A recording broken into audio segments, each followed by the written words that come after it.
Welcome back. Again, I'm Kirsten Murphy, Executive Director for the Developmental Disabilities Council. And this is Goal Area 3, a section in our video presentation of the work plans for performance years 1 and 2 in the 5-year plan that the Council is about to undertake beginning October 1st of 2021 and lasting until the end of September in 2026. We'll be talking about the first 2 years out of the 5-year cycle. And with that, I'm going to begin sharing my screen to show you some slides.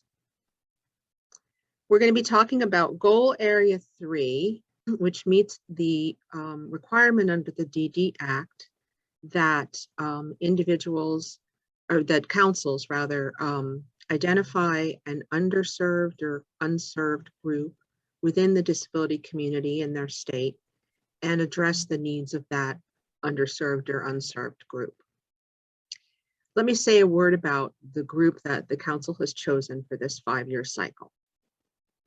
We're using the phrase individuals with complex disabilities and/or substantial support needs. We tried a lot of different ways to try to label the particular group we're talking about. It's a porous group. There's not a hard and fast, you're in or out kind of identification for this group. But what we are talking about are individuals who need the most support in our system because of their disability or because of a comorbid medical condition. A comorbid, comorbid means happening at the same time. It's not a very nice word, is it? A mental health condition that's happening at the same time as the fact that the person has a disability, or it could just be the life circumstances of the individual. What we're just trying to identify is the folks that need the most resources from public funds and also from natural supports in order to live fulfilling lives in the community. There are, I want to say, many under and unserved groups within the disability community. This happens to be what the Council chose this particular cycle. So we have 2 objectives, and I'm going to turn to the slides now. For those of you that have the slide deck, we're looking at slides 33 through 41. We only have 2 objectives under this Goal Area 3. The first has to do with customized employment, and the second has to do with adult services. So I'm going to read the objective 3.1 and then explain a little bit about what customized employment is.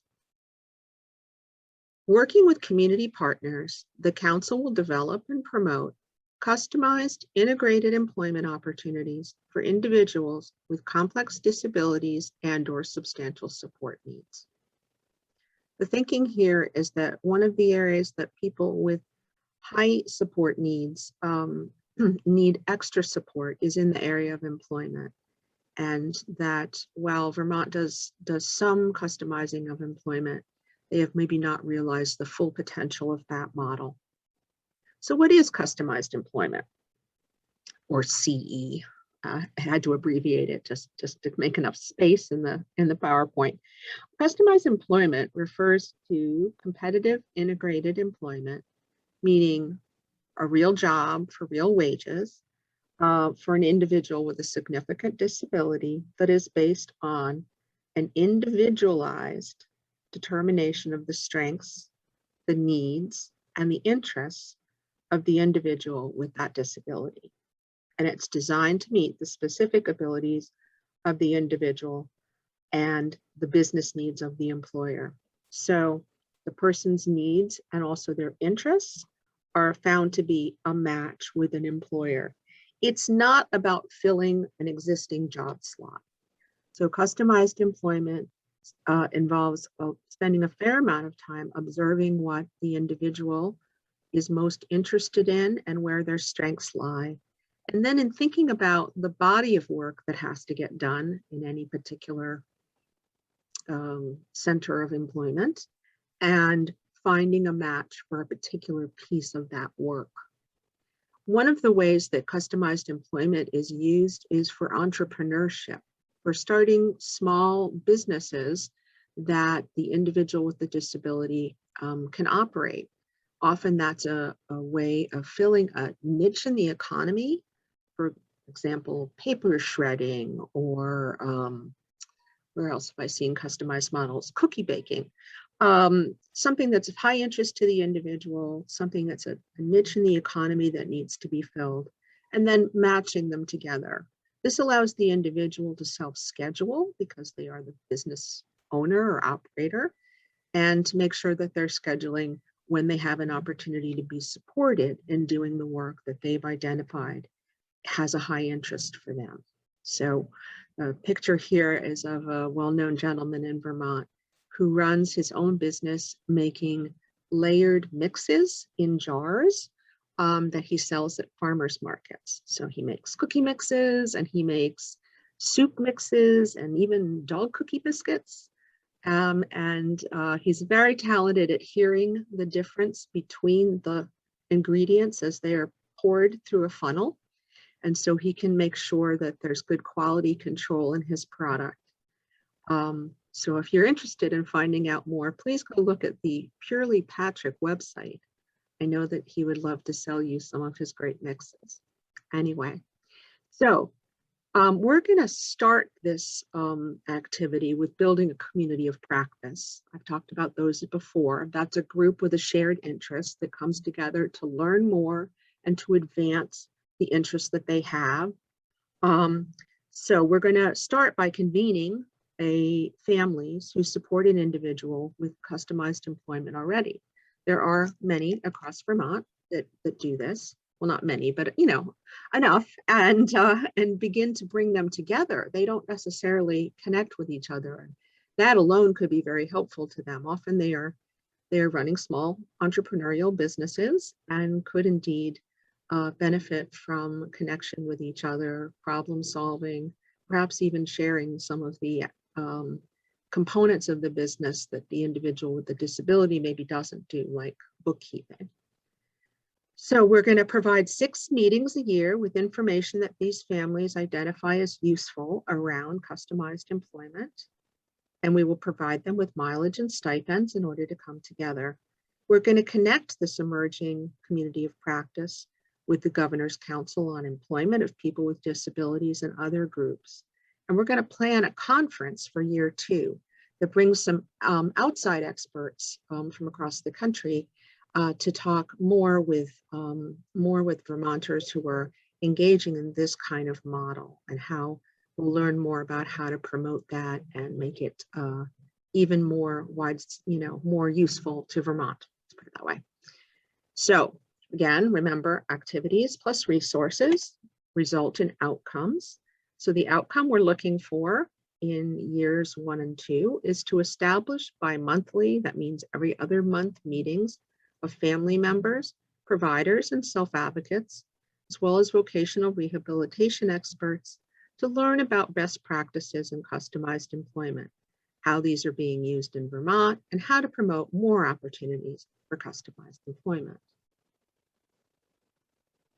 To continue our activities, we're also going to do some awareness raising around this model, planning for a conference in year 2, possibly in collaboration with a group called APSI, Association of, oh gosh, I'm not sure I can translate that right now. But at any rate, it's a group that supports employment for people with disabilities and promotes that.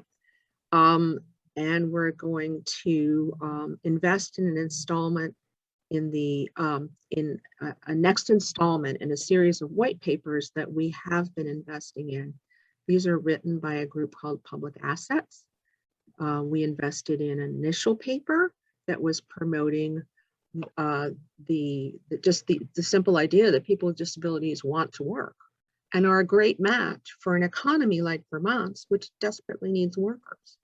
So we're going to be thinking about, can we invest in another installment, another piece of that public relations and kind of fact-finding campaign centered on this particular population, the folks with high support needs, and the model of customized employment and how that's such a good fit.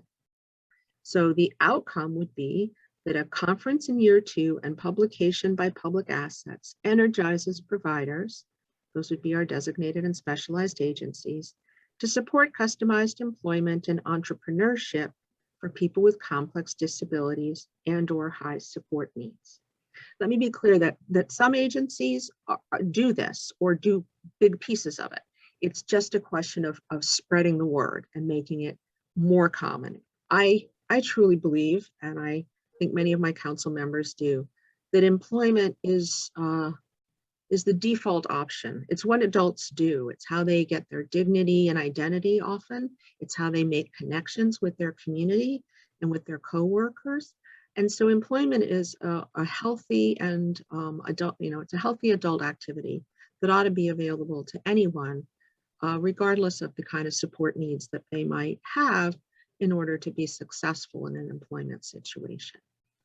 All right, so now we're also going to do, third slide on this objective, make some small investments. Remember, I discussed seeds grants, these mini grants of $10,000 to $15,000. So we will include customized employment and support for entrepreneurship as a priority area for seeds proposals. We'll solicit proposals for seeds grants from practitioners of customized employment and from model programs. And we'll form a subcommittee of family caregivers of adults who support an individual who participates in customized employment as part of Objective 1.5. So you'll remember at the same time as all these other things are taking place, we're working to create a network of families, caregivers that support a loved one who's an adult. We have a very rich and well-established network for families that are supporting a child or youth or transition age youth. But for adults, not so much. So that we hope will be at a place by year 2, where one of their special little subcommittees or, one of the pieces of work that they might do is to take up that community of practice that had begun to form around customized employment. So the outcome of all this activity will be that a seeds request for proposal, RFP is request for proposal, will solicit projects that use customized employment to create desirable jobs for people with complex disabilities and/or substantial support needs, including entrepreneurial opportunities. And then because of these activities, we hope that some outputs will be a community of practice with a shared understanding of and interest in promoting customized employment, new relationships with potential partners.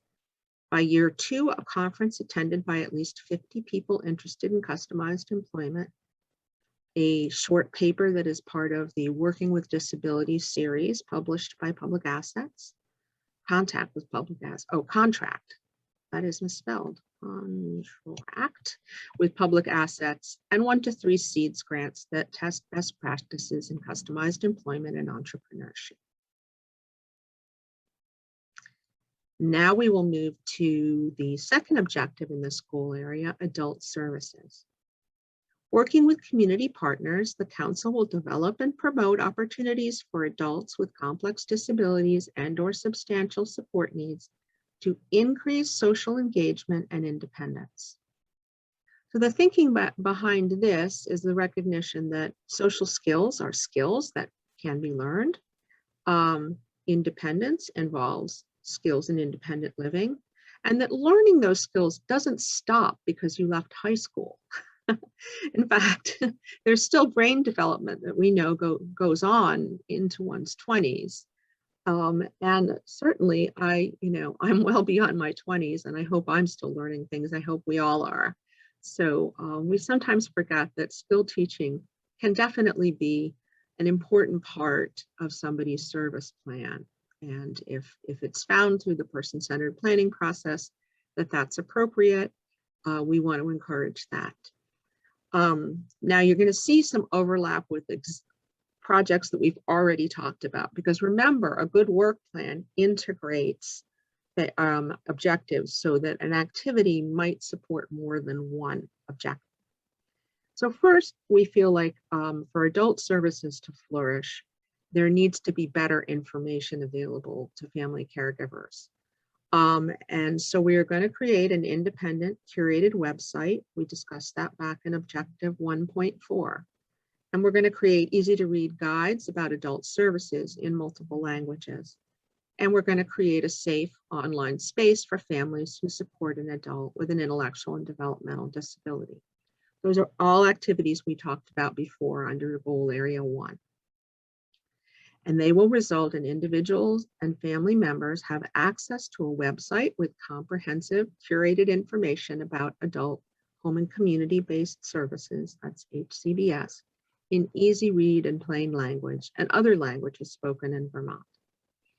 So just getting the word out, just getting families more informed will, we hope, result in better programs, more customized programs, more highly individualized programs, more programs that meet the goals and desires of individuals with high support needs who may not be able to easily express through expressive language what their goals and dreams are, but most certainly have them.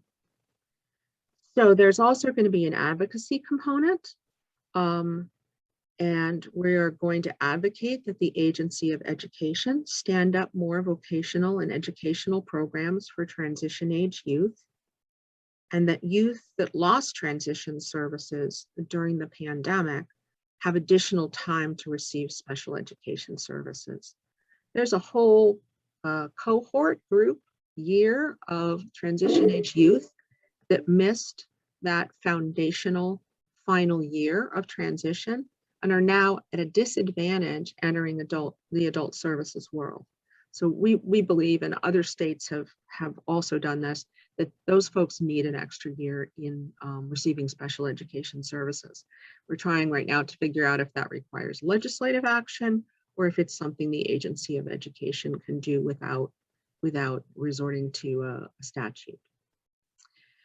The result of that will be that the Developmental Disabilities Services Division System of Care, Home and Community-Based Service Enhancement Funds, that's that $162 million I've mentioned before, and the Agency of Education American Rescue Plan Act funds, a parallel group pot of money that came to the Agency of Education as a result of the pandemic. As a result, all these sources of revenue will support programs that increase social skills for adults with significant disabilities. I would say that this is a little bit underdeveloped. We're not quite yet sure how we're going to pull all this off. So this feels a little fuzzier than some of our other objectives. If that's what you're feeling, I would agree with you. We have work to do here. We are also going to do some systems innovation work through SEEDS grants. So we're going to include adult services for people with complex disabilities as a potential focus for SEEDS grants. We're going to issue up to 3 SEEDS grants per year to test innovations to adult services for people with complex disabilities and/or substantial support needs. And we're going to provide technical assistance in an ongoing way, as we do to any grantee. We will develop a plan to sustain the most successful innovations. So it's kind of like a testing route. And then if we see if something is particularly successful, we will want to figure out how that can be moved to some other entity that is willing to sustain it. Councils are not a good source of funding for sustained projects. We like to spin them off and give them over to the appropriate place where they belong in the systems of care, understood broadly. So the outcome will be through SEEDS grants over 2 years, promising practices emerge, and a plan is developed to sustain these innovations. And then we have some outputs. We will create an independent curated website. Again, we've talked about that in goal 1, with a recognizable brand, clear editorial policies, and materials that are rated as highly useful by family members navigating adult services. We will also create easy to read guides for adult services. And we will hope to cause to be created a law or rule extending special education services to youth beyond age 22 if their transition services were negatively impacted by the pandemic. And finally, at least 3 SEEDS grants per year that test innovative practices in adult services.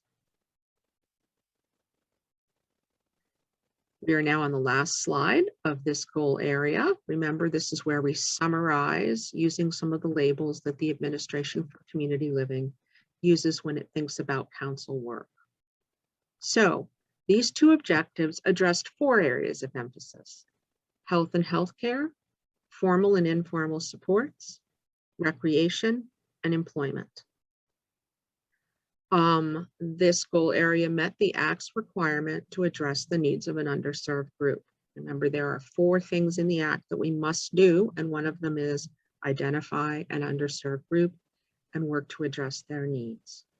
And then at least 6 of 11 strategies were used again in this particular goal area. So outreach, technical assistance, barrier elimination, demonstration of new approaches, coordination with related councils, and demonstration of new approaches to services. Almost identical to the strategies used in goal area 2, because these are really related. They're both about gaps in service. It's just that one is gaps in general, and the other is gaps that are specific to the needs of people with complex disabilities and substantial support needs.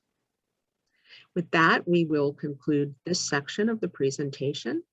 And in the next section, you will be looking at the final goal area.